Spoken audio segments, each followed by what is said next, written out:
morning बच्चों, how are you? Hi, I'm Sachin Kumar, your physical teacher और welcome back to my YouTube channel Sachin Kumar Physical Education and Game Classes. So आज 11th class exercise number 3.2 components of physical fitness. जैसा कि हमने last class में strength के ऊपर बात की थी, आज हम उसी कंपोनेंट्स का जो सेकंड पार्ट है वो है स्पीड. आज हम स्पीड के बारे में जानेंगे, उसके फंक्शंस के बारे में जानेंगे. स्पीड क्या है, कैसे ये जनरेट होती है और किस तरीके से इसको गेम्स के और खेलों में यूज़ किया जाता है. एक्चुअली में बच्चों मैंने आपको जैसे कि बताया था कि स्ट्रेंथ जो होती है, स्ट्रेंथ में हमारी एक्सप्लोसिव स्ट्रेंथ, मैक्सिमम स्ट्रेंथ, ये सारी जितनी भी स्ट्रेंथ है हमारी स्ट्रेंथ के अंदर आती है.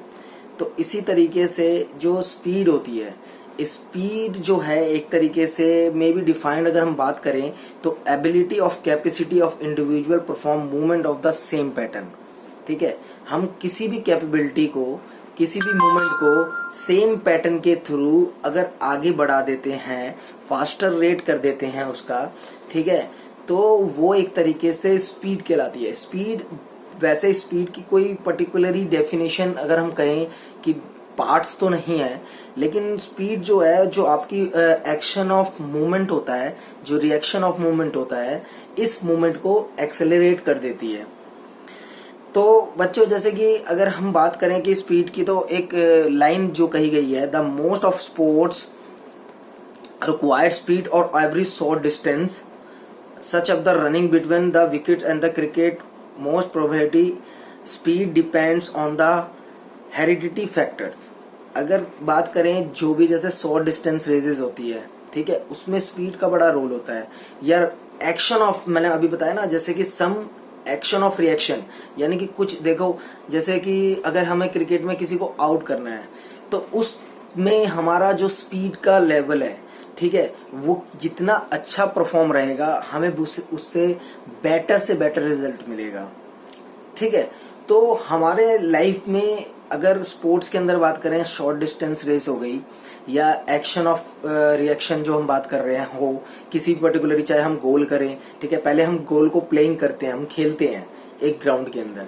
जब हम उस ग्राउंड के अंदर खेलते हैं तो एक ऐसा मोमेंट आता है जहां पर हम अपनी बॉडी की पूरी स्पीड को लेते हुए हम बॉल पे रिएक्ट करते हैं और फिर हमें गोल मिलता है. तो उस समय हमारी सारी फंक्शन काम करती है, हमारी मसल्स सारी काम करती है. तो स्पीड में भी ऐसा ही रोल है. स्पीड के अंदर आपकी रेस्पिरेटरी सिस्टम को, जिसको आपने बिल्डअप किया है अपने डेली रूटीन एक्सरसाइज से, डेली रूटीन चीज़ों से, और जो वो एक्सेलरेट हो जाती है बॉडी के अंदर, तो हमें उसके अंदर कहाँ पर हमें उस स्पीड को यूज़ करना है, किस तरीके से हम स्पीड को बढ़ा सकते हैं. ठीक है, स्पीड को बढ़ाने के बहुत से चीज़ें होती हैं कि भाई आप रनिंग प्रैक्टिस कर सकते हैं, ठीक है, और रनिंग प्रैक्टिस कर सकते हैं, फंक्शनिंग ट्रेनिंग कर सकते हैं, सर्किट ट्रेनिंग कर सकते हैं, फार्टलेक ट्रेनिंग कर सकते हैं. तो ये जितने भी पैटर्न है, फार्टलेक ट्रेनिंग क्या होती है, सर्किट ट्रेनिंग क्या होती है, ये मैं आपको बताऊंगा. लेकिन हम किस तरीके से इसको जनरेट कर सकते हैं, तो एवरी स्पोर्ट्स जो होता है वो इंड्योरेंस से रिलेटेड होता है, आपको पता होना चाहिए. तो हर चीज में इंड्योरेंस लेवल होना, यानी कि सहन शक्ति, किसी चीज को सहने की क्षमता होना, और उसमें अगर हम स्पीड को यूज कर लेते हैं तो हमारा जो इंड्योरेंस लेवल है वो अपने आप ही बहुत बढ़ जाता है. तो बच्चों जैसे कि हम अगर इस चैप्टर में पढ़ें तो हम देखेंगे कि कहीं ना कहीं स्पीड का गेम से बड़ा मेन रोल है. तो फिजिकल फिटनेस के कंपोनेंट्स में एक तो जैसे हो गया आपका स्ट्रेंथ, ठीक है, डायनेमिक स्ट्रेंथ होता है, स्टैटिक स्ट्रेंथ होता है, ठीक है. दूसरा, अगर चलो हम रिपीट करते हैं एक बार दोबारा से कि भाई कंपोनेंट्स ऑफ फिजिकल फिटनेस क्या होते हैं. बेसिकली ये तीन पार्ट में प्राइमरी डिवाइड किया गया है. एक होता है स्किल्स रिलेटेड फिटनेस, एक होता है हेल्थ रिलेटेड फिटनेस, और एक होता है कॉस्मोमैटिक रिलेटेड फिटनेस. ठीक है, अब क्या होता है कि अगर ये जो तीन पार्ट हैं तो इसमें इंपॉर्टेंट परफॉर्मेंस से, जो स्पेसिफिक परफॉर्मेंस से होता है ना, उससे हम स्किल्स रिलेटेड कहते हैं. जैसे कि हम किसी परफॉर्मेंस, जैसे कि हम किसी गेम से जुड़े हुए हैं तो उससे रिलेटेड जो फिटनेस होता है उसे हम स्किल्स रिलेटेड कहते हैं। हेल्थ रिलेटेड जैसे कि हम अपनी हेल्थ को इम्प्रूव करने के लिए, अपनी पब्लिक सेक्टर में अपना फोकस करने के लिए जो हम हेल्थ रिलेटेड फिटनेस होता है हम उसे हेल्थ रिलेटेड फिटनेस कहते हैं। कॉस्मिक रिलेटेड फिटनेस, ये फॉर द मैनी पीपल तो गुड लुकिंग, कोई अच्छा दिखने के लिए, ठीक है, जो कि भाई देखो मैं अच्छा दिखने के लिए, मैं अपनी लाइफ को आउटकम करने के लिए फिटनेस एक्टिविटीज कर रहा हूँ, तो इसको, लेकिन हमारा मेन फोकस जो होता है वो होता है स्किल्स रिलेटेड फिटनेस पे। अब उसी स्किल्स रिलेटेड फिटनेस में components of physical fitness basically चार होते हैं, लेकिन जो चार में से हम जो मेन जो मानते हैं, इसमें 5 दे रखे हैं लेकिन मेन जो हमारा होता है वो 4 होते हैं। पहला होता है हमारा स्ट्रेंथ, फिर दूसरा होता है हमारा स्पीड, तीसरा होता है हमारा स्टेमिना और एंड्योरेंस, चौथा हमारा होता है सप्लीमेंट्स ऑफ फ्लेक्सिबिलिटी, और पांचवा होता है कोऑर्डिनेशन। ठीक है, जो कोऑर्डिनेशन एबिलिटीज होती है, जो कंपोनेंट्स होता है वो हमारा एक तरीके से फ्लेक्सिबिलिटी में ही आता है। ठीक है, तो हमने इसको फिर उसके अंदर क्या होता है, जैसे स्ट्रेंथ की बात करें, डायनेमिक स्ट्रेंथ होती है, स्टैटिक स्ट्रेंथ होती है। डायनेमिक स्ट्रेंथ को इन्होंने 3 पार्ट में डिवाइड कर रखा है। पहला होता है आपका एक्सप्लोसिव स्ट्रेंथ, दूसरा होता है आपका मैक्सिमम स्ट्रेंथ, ठीक है, तो और तीसरा होता है आपका स्ट्रेंथ एंड्योरेंस।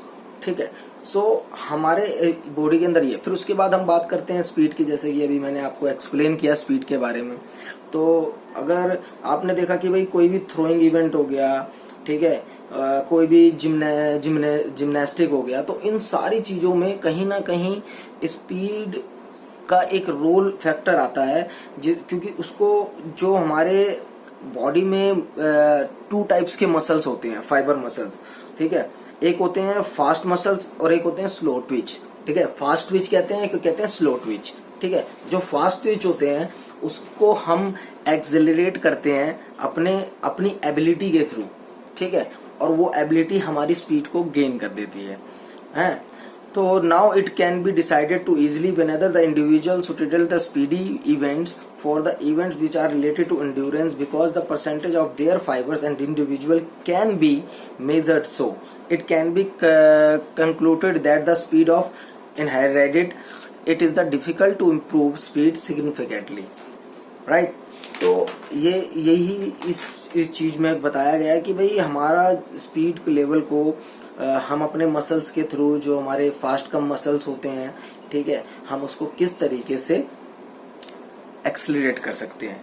तो ज़्यादातर स्पीड का रोल हम देखेंगे तो शॉर्ट डिस्टेंस रेस वगैरह में, जिम्नास्टिक या कोई पर्टिकुलरली कोई इवेंट में, थ्रोइंग इवेंट में या जंपिंग इवेंट में, ठीक है, हम उसको किस तरीके से कैचअप कर सकते हैं अपने मसल्स के थ्रू।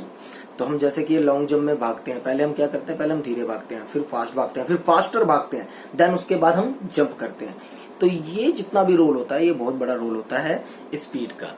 तो बच्चों, आज हमने स्पीड के बारे में पढ़ा। नेक्स्ट क्लास में हम आगे चलेंगे और हम बात करेंगे फ्लेक्सिबिलिटी और एंड्योरेंस के ऊपर। ठीक है, तो आपको मेरी क्लास कैसी लगी? सो प्लीज़ इस चैनल को लाइक, सब्सक्राइब एंड शेयर जरूर करें, ताकि अपकमिंग वीडियोस आपको मिल सके और आप ज़्यादा से ज़्यादा फिजिकल एजुकेशन की क्लास को समझ सकें। Thank you so much student, bye.